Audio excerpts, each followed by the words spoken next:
حضور کی آواز کو دبانے کے لیے ہر حربہ استعمال کیا انہوں نے، ہر حربہ استعمال کیا. پھر حربے استعمال کرنے میں ناکامی ہوتی، یہ چھوڑتے اگلا حربہ، اس میں ناکام اگلا حربہ. ابو طالب حضرت علی کے والد ہیں، کلمہ تو نہیں پڑھا لیکن حضور اکرم صلی اللہ علیہ وسلم کی حمایت اور سپورٹ کرتے تھے. حضور صلی اللہ علیہ وسلم کے ساتھ ہمیشہ جانا بجانا کھڑے ہوتے تھے کہ ایسا کوئی معاملہ پیش نہ آئے. لوگوں کو بھی یہی محسوس ہوتا کہ یہ بہت بڑی رکاوٹ ہے ہمارے سامنے، ورنہ ہم ان کا تو ایسے مقابلہ کریں، ہم ایسے کریں، ہم ایسے کریں. ابو طالب کے پاس ہی گئے، کہتے ہیں کہ اس کو سمجھا لو ورنہ ایسے ہوگا، فلاں ہوگا، فلاں ہوگا. اب ابو طالب نے ان کی ساری باتیں نقل کر دی کہ وہ آئے تھے وہ ایسا کہہ گئے، ایسا کہہ گئے، ایسا کہہ گئے.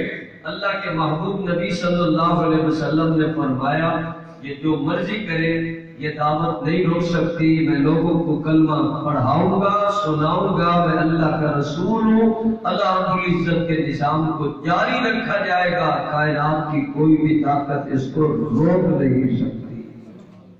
پھر اور حربے استعمال کیے، اور حربے دوبارہ پھر آیا.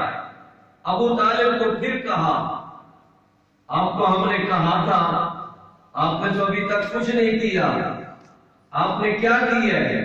ابو طالب کو پھر آ کر کہا تو انہوں نے پھر حضور صلی اللہ علیہ وسلم سے بات کی کہ اب تو بڑا مجبور ہو گیا ہوں، بڑے حالات خراب ہو گئے، اب تو میں بھی بے بس ہو گیا ہوں، اب تو وہ میرا بھی مقابلہ کرتے ہیں، اب تو ایسے ہوتا ہے، ایسے ہوتا ہے، کہیں ایسا نہ ہو کہ مشکل اور فلاں ہو جائے، ایسا ہو جائے. حضور صلی اللہ علیہ وسلم نے فرمایا کہ ایسے سن لیجئے، آج میرے ایک ہاتھ پہ سورج رکھ لیا جائے، دوسرے ہاتھ پہ چاند رکھ دیا جائے، پھر بھی میں یہ کلمہ نہیں چھوڑ سکتا، لوگوں کو اللہ کا پیغام پہنچاتا رہوں گا.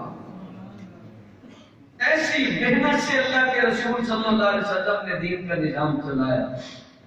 ایسی رکاوٹوں کے باوجود پھر اور سوچتے نا کیسے روکیں، کیسے روکیں. روکنے کے کئی طریقے اپنائے گئے، کیسے روکیں. حضور صلی اللہ علیہ وسلم ہمت ہارنے والے تو نہیں تھے، وہ تو اللہ کے رسول سے رحمت عالم صلی اللہ علیہ وسلم ہے، امام الانبیاء والمرسلین ہے. نہ ہمت ہارنی تھی نہ کام چھوڑنا تھا، یہ تو اللہ کا نظام تھا، یہ تو چلنا ہی تھا، اس میں رکاوٹ کوئی نہیں ڈال سکتا. یہ اللہ کے محبوب نبی ہیں، یہ کیسے رکے گا کام. پھر اور کافر آئے، پھر اور آئے. اسی صورت مدثر میں بھی اللہ تعالیٰ نے اس غریب کی بھی بات کی ہے جو یعنی کافروں کا ایک وہ بھی سردار ہی تھا. وہ کہنے لگا میں ایسے کر لوں گا، میں ویسے کر لوں گا.